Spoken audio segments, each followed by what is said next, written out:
Whether it's your first trip to St. Lucia or you've been there before, there's always something new to discover.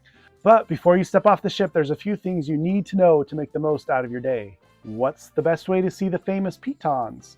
Which beaches should you go to? Should you book a tour or should you explore on your own? Is St. Lucia really as safe and as beautiful as it looks in the pictures? Stay with us because we're breaking down everything you need to know so you won't waste a single moment in paradise.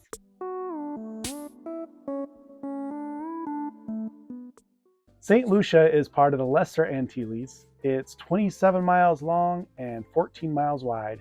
There's only 180,000 people that live on the island.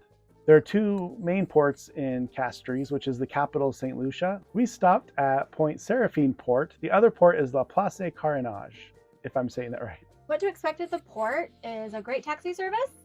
There's plenty of taxis.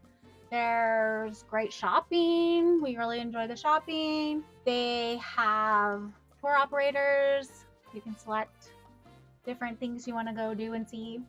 It's really easy to get around. You can even walk, but taxi service is probably the best way to go. They have a public bus transportation system, but it's probably more for locals, so it might not get you where you want to go. So there's several things you can do in St. Lucia.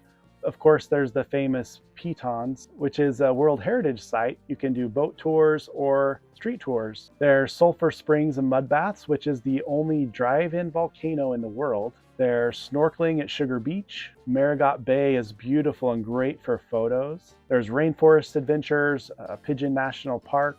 Rodney Bay has beaches and restaurants, and there's a lot of local food experiences as well. When we were there, what we chose to do was go on a Segway tour through the rainforest, which was really pretty fun and cool. They had huge, big mud tires. It was kind of off-roading on Segways, so it was pretty fun. Our tour guide was great. We booked through the ship. We were on Virgin Cruise Line, and when we priced doing it out of the ship and through the ship, it was pretty similar. So I think we realized Virgin doesn't charge a crazy amount like some do if you book through them. So we just went through them for the safety of knowing that it was through them and that they would definitely wait for us. But we've never had problems when we booked outside, which we have done a few times. We did our Segway tour.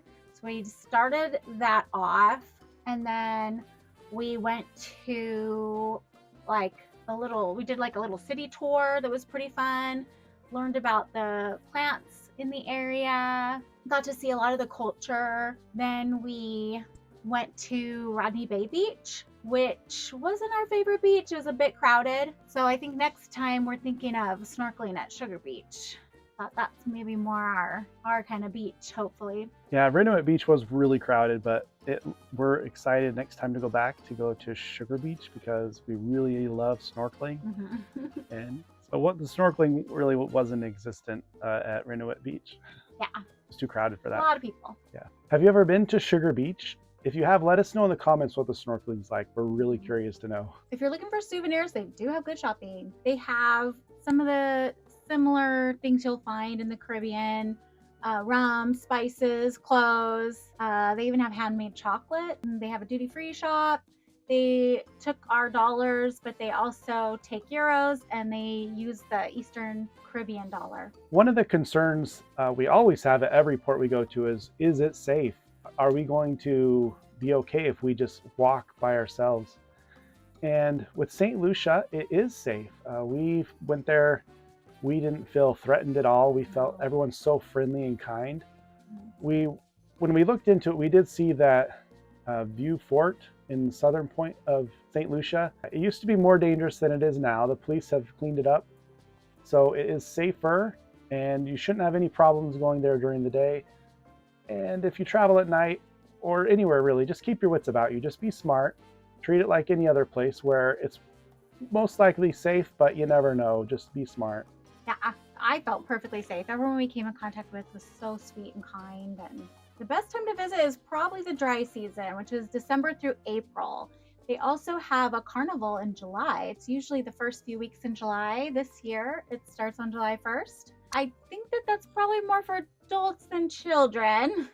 But they do have a couple flower festivals as well, which is fun. One I know is August 30th. The other takes place in October. So St. Lucia turned out to be one of our favorite islands in the Caribbean.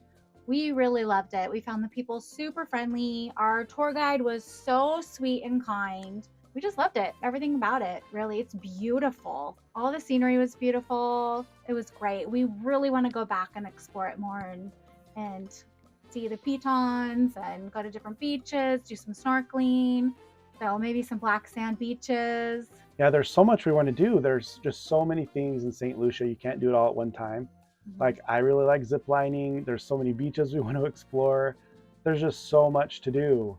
So have you been to St. Lucia? What was your favorite excursion there? What do you just have to do?